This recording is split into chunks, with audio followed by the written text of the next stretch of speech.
A long time ago, some wise folks decided that the average people were not only able to weigh in on public life, but that public life would be better if average people contributed to it.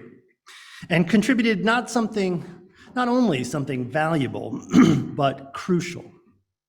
Problems could be raised, and we, the people, would help decide it together. What a weird idea.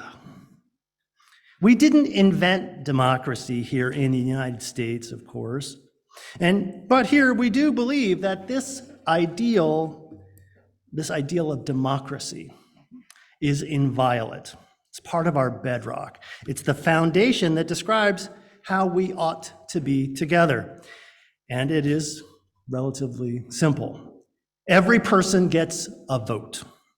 We say that this is so because the wisdom of the collective is greater than the wisdom of the individual. We believe that the whole is greater than the sum of its parts. Democracy is who we are.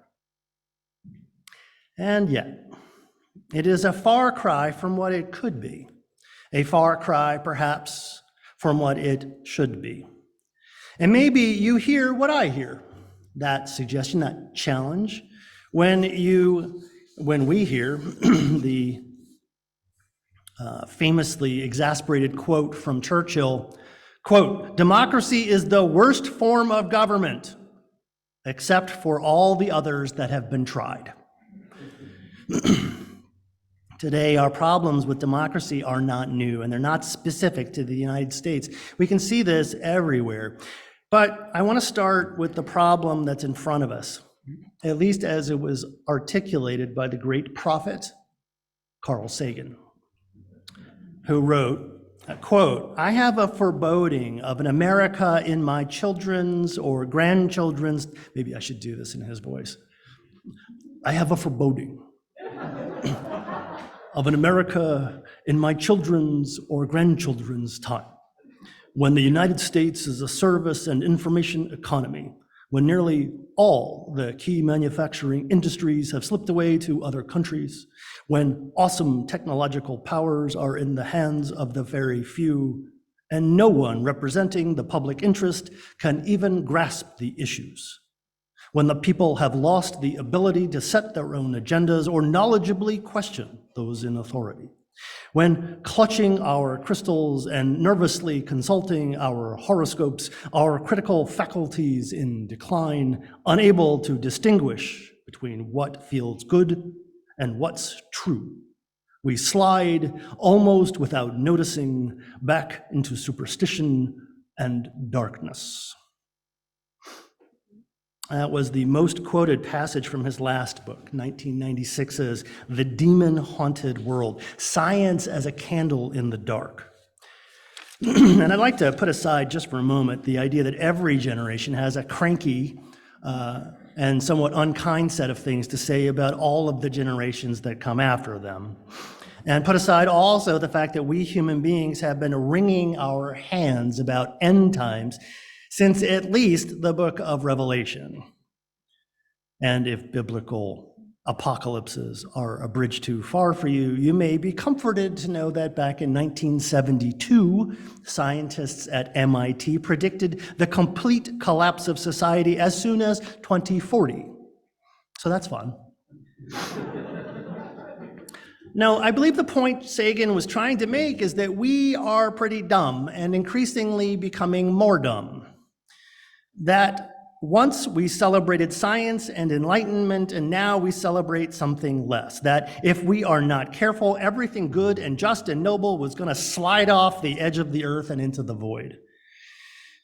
Kind of feel like we're watching baby boomers argue with millennials. But for whatever it's worth, I really personally, I don't do the Nostradamus thing, as I'm prone to remind anyone worth listening, anyone willing to listen, we have had penicillin for less than a century, right? Let's just say that when it comes to revelation and prophecy, our track record does not inspire confidence. So take that for what it's worth. But last week, we did talk about, at least a bit, about naming the problem. How naming a problem gives us some power over it, gives us at least the opportunity to grapple with it, and with luck, with compassion, with collaboration, and with courage, we might be able to do something about it. We might be able to change it. So in the spirit of naming the problem, and with the recognition that I am a pastor and not Carl Sagan, the problem as I see it is this: we do not live in a democratic society. Kind of never have. And no, I don't mean we have a representative government or some other kind of prevarication or linguistic sleight of hand. No, I mean at root, we're not a democracy. Instead, and not to put too fine a point on it, we are a capitalist enterprise masquerading as a democracy. And yeah, I said the C word. For the record, I believe that progressives have been running from this word capitalism for too long. And while that is big and important, it's a sermon for another day. But what I'm looking for today, what I'm reaching for, is that we do ourselves a disservice when we look at the work of the day and pray that, quote, the vote will magically undo the underlying truth of our current scenario. It is our profound hope that the vote can be a start, or another start, a restart, but it is not ever going to be the end. And I want to suggest that jailing particular politicians will not solve our problem either. Intensely satisfying, but not a solution. Right? Our problems will just keep popping up, whack-a-mole style, because the undergirding structure of it all remains profit. The fact that we're willing to spend billions of dollars each election cycle only hints at the wealth that those agents and activists have their eyes on. If it was ever any different, today the truth is rather clear. What we have learned in the last decade or so is that there is a literal megaton of money that's available. If you doubt, consider the multi-trillion-dollar handout that the last administration gave to his allies back in 2017. Those are the stakes that they are playing for, while the rest of us pretend the game is about democracy and freedom. So the question is, why do we go along with it? Why do we let blatant thieves and brigands do this to us? Also money. Because today it is easier than ever to lie. And if you have money, the technology that's at hand lets us lie more and lie louder than ever before.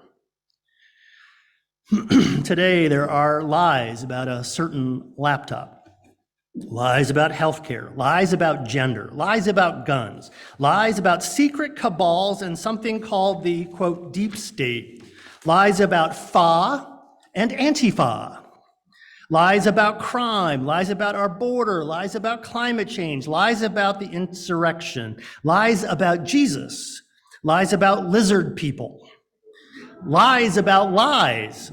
Today, we stand inside a veritable blizzard of bologna sandwich. But why? Why all the noise?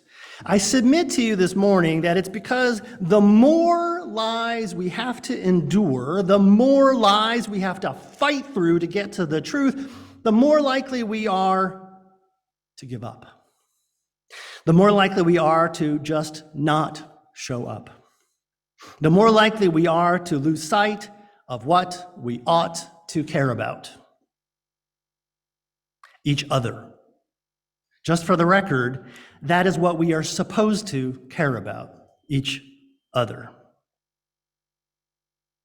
Scholars say that about, 2,000 or so years ago, the Jesus cult brought forth a novel thing into Western culture. It's arguable, but let's just run with it.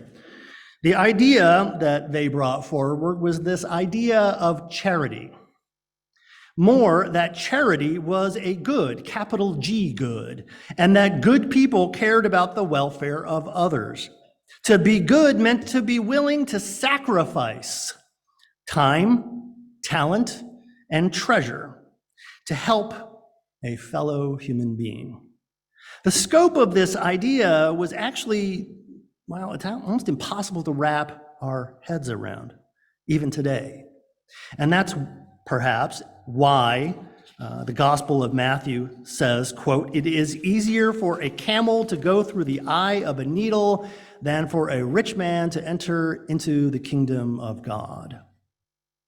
Because what they were talking about is that we had to give up, all of us, give up honor, prestige, position, and wealth, all of which happened to be virtues in Roman culture.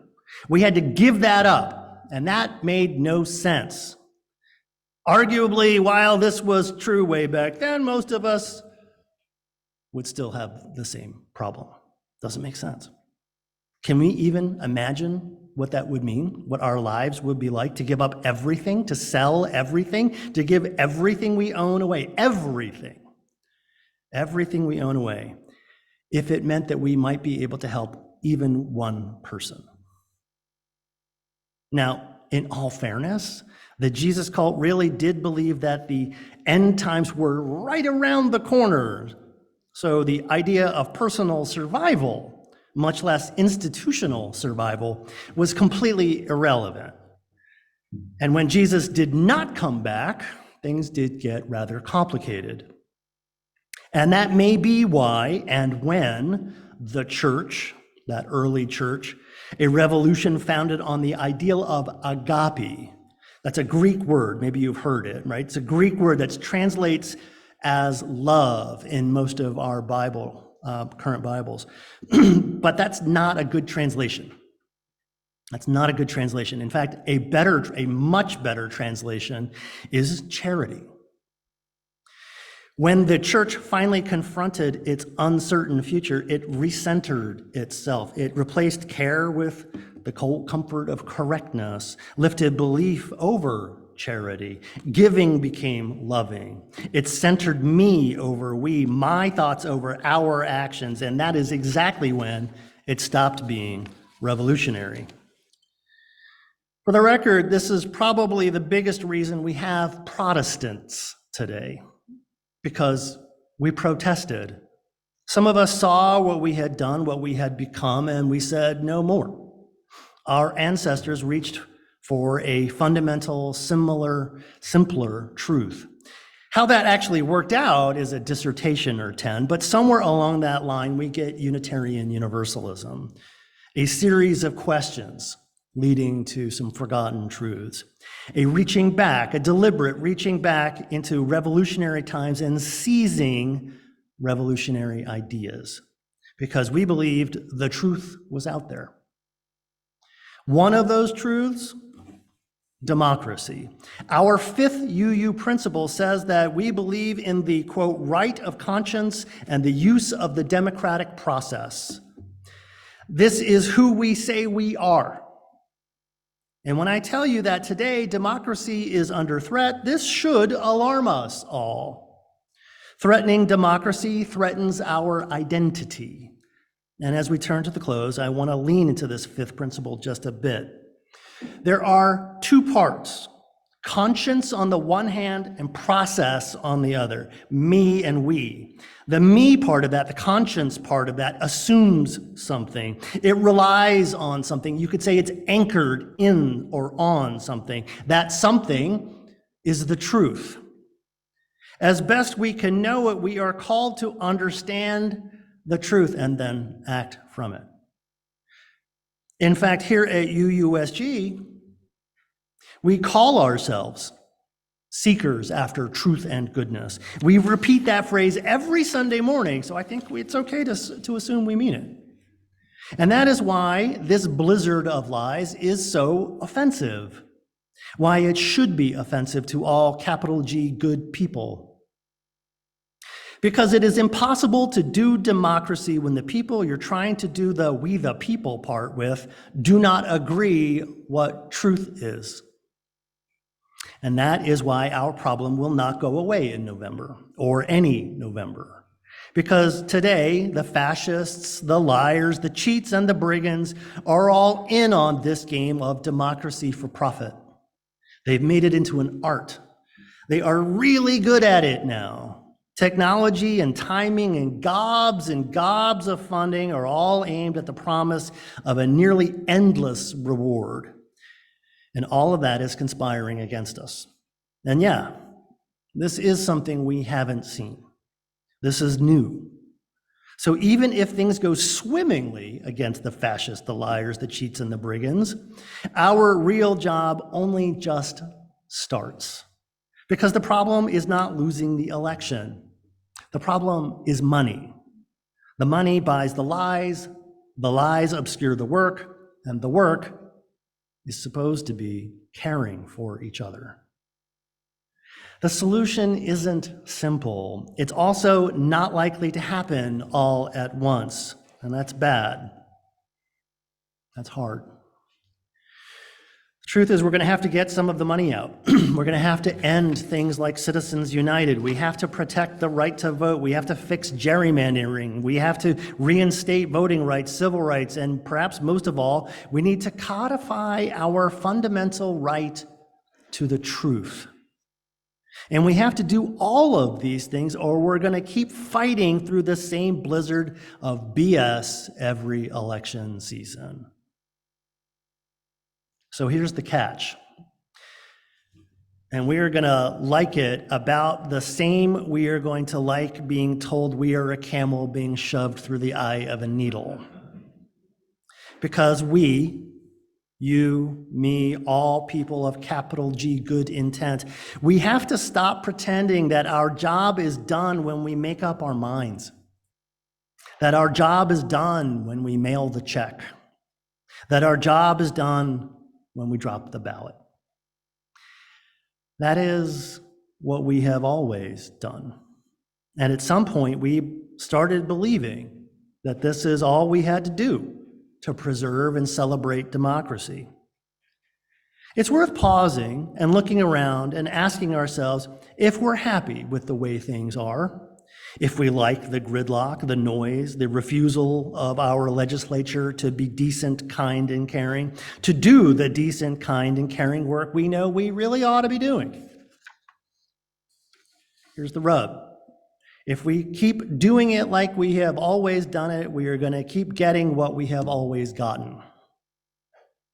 The road we're on is going nowhere good. The time to do it different is right now. To try something different. Because the truth is, just like our principles, just like our faith tradition, just like our church, and yes, just like the truth itself, democracy is not a spectator sport. To do any of these things well requires more of us, more than a once-a-week nod, definitely more than showing up once every other year. To do any of these things well, we have to do more. And that's what I'm naming this morning. We have to own the fact that we, you and I and all of us, we have let this happen. We have let it happen because we have had things to do, jobs to do, money to earn, business and busyness. And at every step, we have chosen comfort over care. My friends, the time has come to protest. And not in a flag-carrying, bullhorn-squawking kind of way, though that's not a bad thought. No, instead, we're going to need to say no to some things, specifically saying no to doing what we have always done. We're going to have to get uncomfortable. We're going to have to testify to the world. We're going to have to evangelize. After service today, we're going to have a democracy party. We'll have pizza, a game, and maybe even write some postcards. That should be cool. It's not much, but it's a start. And if this is your first foray into this season's politics, that's fantastic. Again, it's a start. And when we leave today, even more important than sending that check to an embattled politician, we're going to need to represent our faith.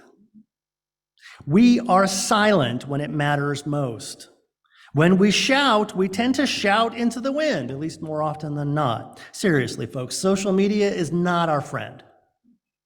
Instead, we could try something new. Talk in person. Talk to our friends. Even better, talk to those people we call neighbors. Talk to them about our worries, about our concerns for people and planet. Talk to them about the dreams of our children and for our children. Talk to them about the future that we can make here on earth if only we talked. Encourage them. Encourage them to talk too. Just talk. In today's world, that alone is a bit of a revolution. Showing up, talking, sharing, breaking bread, reminding ourselves that they and them are we the people. Remind them that we are people too. And going forward, I want us to think about the world that we want and imagine how we might connect today with that tomorrow.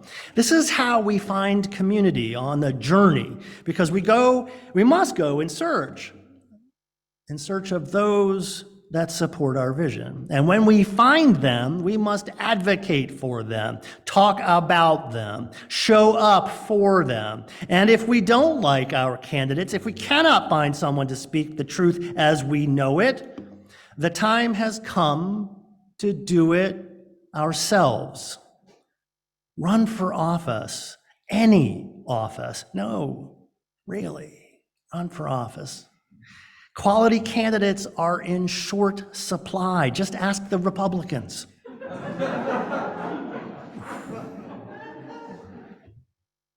So yeah, we must vote like our vision of the future depends on it, but we must also know that this cannot be all that we do. Today is no day for a casual faith. This is the time to be heard. This is the time to testify. This is the time to evangelize our vision, our faith, our search for truth and practical goodness in the world. This election season, today, now. Because the truth matters. Democracy matters. The future matters. This is our great hope. This is our faith. And this is my belief that together, and perhaps only by being together, we can change the world. Amen, and blessed be.